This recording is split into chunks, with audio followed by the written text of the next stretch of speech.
Okay, the letter E in the ABCs of personal finance. Now this is going to be a good one, but before I get into this one and get started, I would ask you that if you enjoy the content and find it valuable, go ahead and hit that like button, subscribe to the channel, and hit that notification bell. All right, let's get into the letter E of the ABCs of personal finance.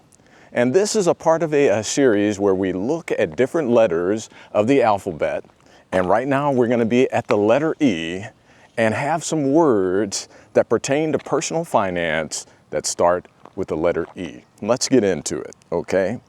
And I want you to stick to the end of the video because I'm going to give some bonus words that start with E that kind of help wrap this up and tie it together. And these words are very, very important for you to have success in your personal finances. So let's start with the first three. And the first word that we'll go over is educate. It's very, very important to educate. You need to know what to do when it comes to your personal finances. And you can only do that by gathering information, educating yourself, becoming financially literate. To do this, you got to get some information. There's several ways to do this. One thing that I strongly suggest is reading some books. The reason that I am so into reading books is because books are powerful in terms of getting you the information and keeping you from being distracted. When you have yourself in a book where you're turning those pages, it's a very, very intimate way to learn things. And so, again, I highly recommend books. But if you find that you're not the best reader or you don't hold interest, well, then get maybe an audio book. Also, a good way to learn is how you're learning right now, through the video, through actually looking at YouTube. What's great about YouTube is that it's audio and visual. So you're hearing as well as seeing the information as you're taking it in. It can even be writing. If in videos there's actual graphics up there and text, you can actually read. And anyway, if you look at my videos and the thumbnails and the short descriptions that I have there, there's some reading. So you also get reading like a book, audio and visual with YouTube. I think that is highly powerful. But you want to take in some information. You want to educate. I'm going to give you 3 books that I think are excellent on personal finance that can help you. And again, that's what this is about, helping you, getting you to a point to where your finances go from where they are to where you want them to go. And so these 3 books I found very, very helpful for me, and I think can also be helpful for you. The first book is The Total Money Makeover by Dave Ramsey. I think this is a very, very good book to give you step-by-step, particularly on getting out of debt. Dave does an extremely good job of doing that. Another book that I would recommend is The Millionaire Mission. It's by Brian Preston. He is the money guy. He also has the Money Guy show on YouTube. I suggest that. But that's the second book, Millionaire Mission.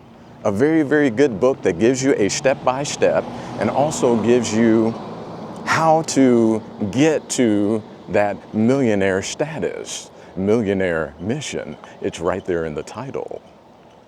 And the final book that I recommend for you is The Simple Path to Wealth. In fact, for me, The Simple Path to Wealth gave me confidence as far as investing in paper assets, specifically in index funds. So I highly recommend The Simple Path to Wealth by J.L. Collins. And so those are 3 ways that you can educate. Again, I also mentioned YouTube. I mentioned the Money Guy. I think that's a good place to start to kind of start taking in some information. So that's number 1, educate. Get some knowledge into your mind. But the next thing that you need to do is another word that starts with the letter E, and that's evaluate. What do I mean by evaluate? I mean you need to engage your critical thinking about the information that you pick up. Even the information that you're learning in this particular video about these words that start with the letter E. You want to evaluate the information that you're taking in. Engage your critical thinking. Utilize the philosophies that you were taught as you were growing up. What did your parents teach you? What did coaches maybe teach you? What did you learn in your religious faith from your pastor, priest, or whatever religion you were in? What did you learn from those leaders in your life, those people who cared about you? And then you want to take that and evaluate it against your life experience. Because here is the truth. Even well-intentioned instruction can sometimes not be the best instruction for you. So you have to evaluate that against your life experience. Some things your parents taught you, even though it may be well-intentioned, may not be the best things to actually get you to the point to where you want to go. So you want to weigh and consider. You want to look at pros and cons. That's what critical thinking is, actually judging what you're taking in as far as information. Because here's the truth, particularly about the internet. It's all sorts of things coming in and hitting you. And besides that, the way that the social media is set up and the algorithms of these different things that you look at when you type something in online, an inquiry of some sort, it kind of leads you down that inquiry. And so there is a bias in your perspective. So you only see kind of what you're typing in. So you want to be careful of that. You want to evaluate. You want to put in your critical thinking. And then you want to take in that information and start to use your critical thinking to whittle it down and to get it to a point to where you can have a plan for yourself. Okay? You want to look at the pros and cons. You want to, like I said, engage your critical thinking to come to a conclusion that helps move you from where you're at to where you want to go. Okay? And you want to be honest with yourself as you're going through that. What is good information? What is information that may be questionable? And go through that critical thinking process to come to the best conclusions when it comes to the information that you're taking in. Evaluate it. That's very important. Now let's go to number 3. I've actually mentioned this in other videos. It's execute. To actually lay down the daily disciplines, rather, to get you where you want to go. So what do you do to execute? I mentioned in the beginning, to educate. I gave you 3 book recommendations. Execution is picking up one of those books and actually reading it. Execution is what you're doing right now. Congratulations, watching a video. Execution is also going through that critical thinking process, evaluating the information that you're taking in. What are the pros and cons? What are the philosophies that I was taught in the past? One thing that goes into my mind that I was taught in the past is I heard this phrase over and over again. If it seems too good to be true, it often is. This is a wise phrase that I learned when I was younger by hearing it from quite a few adults. And you think about it.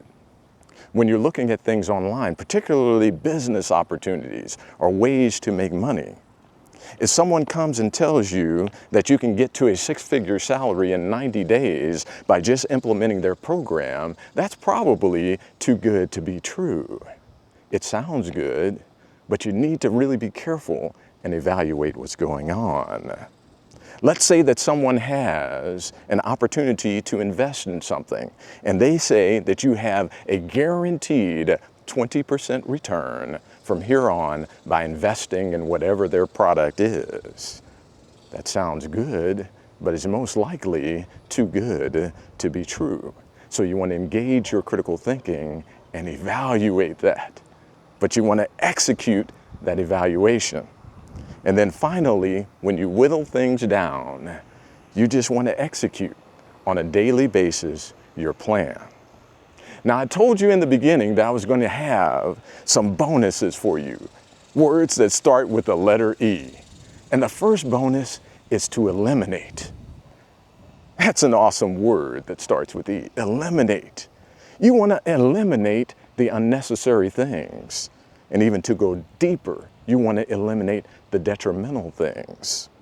This means that you may need to eliminate some friends or even family in your life that is causing you to be hindered in your pursuit for financial freedom. This is important.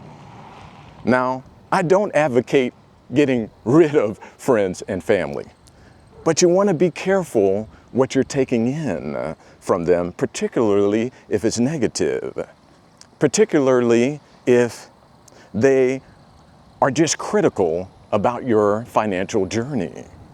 You want to turn down that negativity, and you want to turn up the positivity in your life, those that actually contribute to your enthusiasm about going forward. And so there's strategies that you can implement. Maybe you don't talk to family and friends as much about your journey. Keep it to yourself. Maybe when you're at family functions or you're at functions with friends, just talk to them about their lives. Talk to them about what's going on, because people love to talk about themselves and what's going on with them. And you just kind of keep to yourself the journey that you're going on, except for with those who are positive, not those who are just being critics, those who are trying to beat you down. It makes me think about a book. I believe it was Zig Ziglar, and I think it was in the book See You at the Top. Don't quote me on that. But Zig talked about building a building. It's almost as if you use that analogy as you're getting out of debt, as you're working a plan, that you're building a building, okay? And others around you are also building their buildings. But as they watch you, maybe they're just critics or they get jealous. And so rather than continuing to build their building, they go over and try and knock down your building, okay? That happens. And so you have to be careful about that. Try and get around those who are helping you to build your building to higher heights and be successful in your financial journey, okay? So eliminate the distractions, eliminate whatever is the obstacles that are holding you back from reaching your full financial potential with your financial plan, your personal finance plan. There's another word in here, extra. That's a word that starts with E, and excess, okay? We're in a culture where extra and excess is kind of celebrated, okay? I think about rap videos. You see these rappers and they got the gold chains and they're holding them up, and they've got expensive cars behind them, and they usually have ladies who are dancing next to these expensive cars, showing this extravagance, this extra, this excess, okay? I'm going to encourage you to carve out that extra and that excess. Kind of throw it out and focus down to the exclusive. Let me give you an example. In my life, and as I thought about dating, and I don't like to call it dating, I like to call it courting. When I was 17 years old, I went to a little church camp where we climbed a mountain in Colorado. It was Mount Massive. I always remember it was 14,421 feet. Well, at that church camp, we kept a little journal. And one of the things that I committed to as I was writing that journal, and we were having devotionals at different points as we were climbing that mountain nights, we would have devotionals. And one of the commitments that I made was that I was going to court one woman. And the difference between dating and courting is when you're courting, you're actually looking at things long term. You're getting to know that person. You're committing to becoming a better person yourself. You're learning how to do things like conflict resolution. You're learning to care for someone else more than you care for yourself. You're learning to build a relationship over a lifetime. That is courting. And so I made a commitment to court one lady and to be married for a lifetime. Well, I met my wife. Now we have been married next month in August, 31 years. And the reason that I believe that some of the big success in my romantic relationship with my wife is that she is the exclusive. Think about that. She isn't the excess or the extra where I was in and out of relationships when I was younger, like a lot of my friends were.